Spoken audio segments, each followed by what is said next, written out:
It's as close to time travel as we're gonna get. This Week in Music History with Marty Miller. All right then, how are you? This is where we take a look at the week in music history, and this time we're travelling through the week of October 7th until 11th.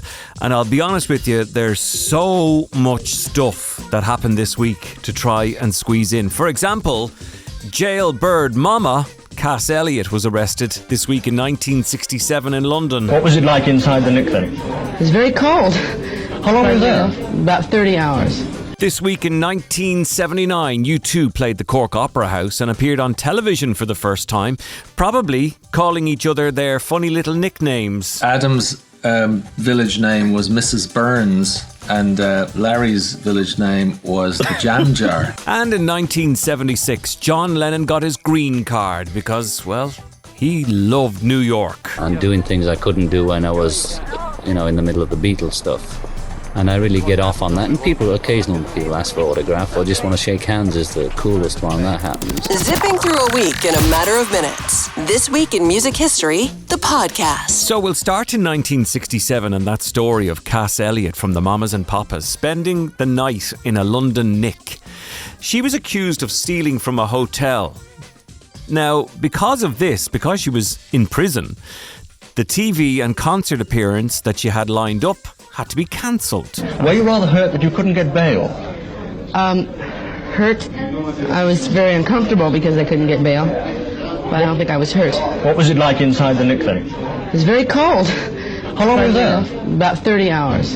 And did they take all your possessions away? Yes, including my jewelry, except my baby's ring. They let me keep her ring, which was very nice. Did you sleep well? I didn't sleep at all, thank you.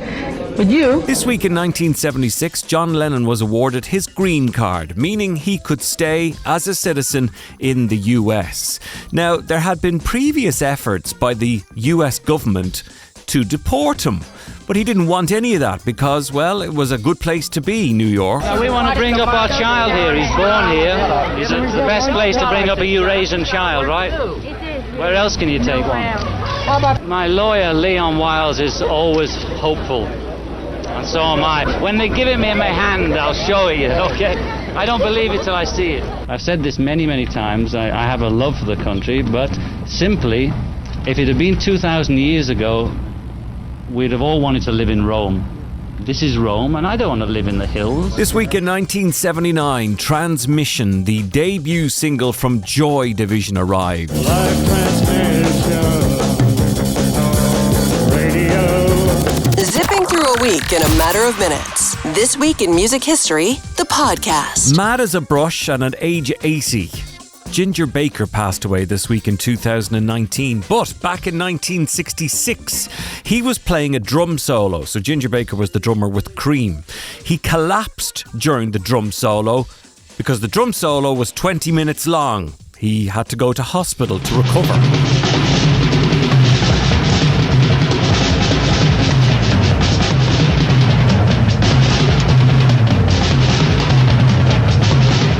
2013 this week, Philip Chevron, guitarist with the Pogues, died of cancer at age 56.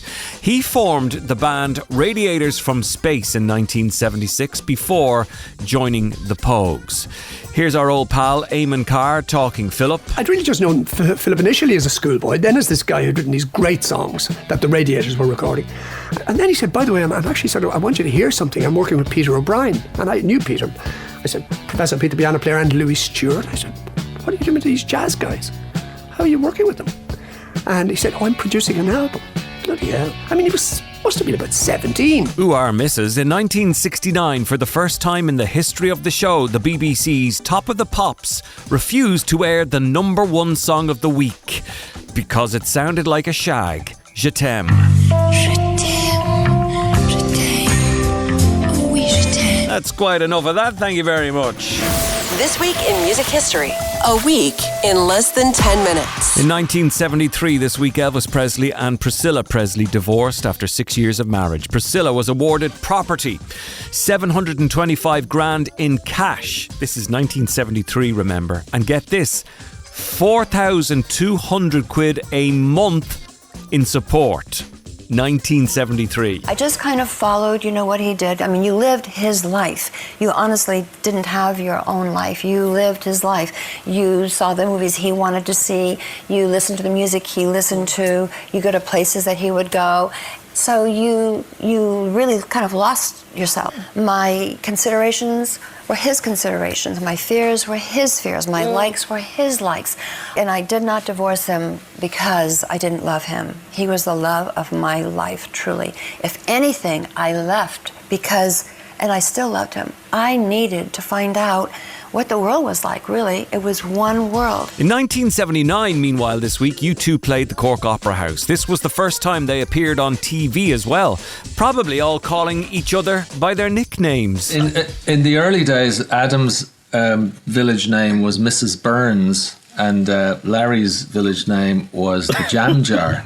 So these were not necessarily supposed to be complimentary. These were actually, in most cases, as we would describe them, slags. Our culture was to give people names that they grew to love, but were for sure taking the mickey out of them. In 1985, we already mentioned how much John Lennon loved New York. Well, on what would have been his 45th birthday, Yoko Ono formally opened the 3.5-acre garden site at Strawberry Fields in Central Park. One of my biggest kicks is just going out to eat or going to movies, and doing things I couldn't do when I was, in the middle of the Beatles stuff.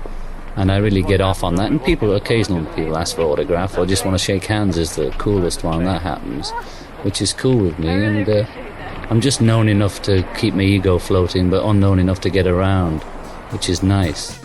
This week in music history with Marty Miller. This week in 1980, the funeral took place of Led Zeppelin drummer John Bonham. Now, he was found dead at his friend and bandmate's house, Jimmy Page, in Jimmy Page's house, after, sorry for the too much information, inhaling his own vomit after going on the lash on vodka for the night. Apparently, he had done 40 shots in 4 hours. Now, that was the rumour. He was just 32 years of age. The service was at the tiny 13th century parish church at Cutnell Green near Kidderminster, less than a mile from the Star's luxury farm home.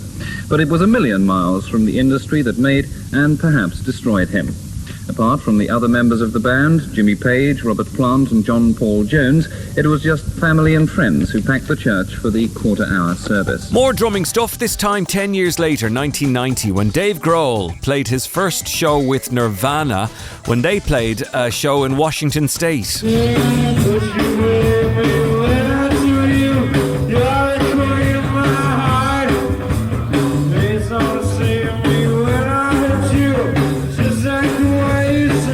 Finally, this week in music history, 2009, when 54-year-old Jo Wood, wife of Rolling Stone Ronnie Wood, was granted a divorce after 24 years of marriage on the grounds of his adultery.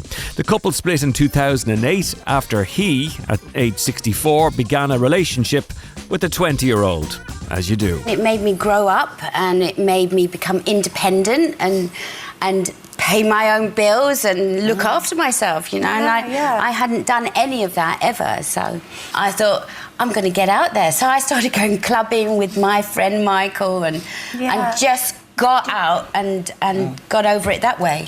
I went to see this guy. I went and saw a talk, and this guy said, by forgiving somebody, you break away from them, and by holding on to resentment and hate, you keep that with you. So by the forgiveness, you let go of all of that, and you're free of it. And that is a look at this week in music history. We've just time travelled through October 7th until 11th. We'll do it again, same time, same bat channel next week. This week in music history, a week in less than 10 minutes.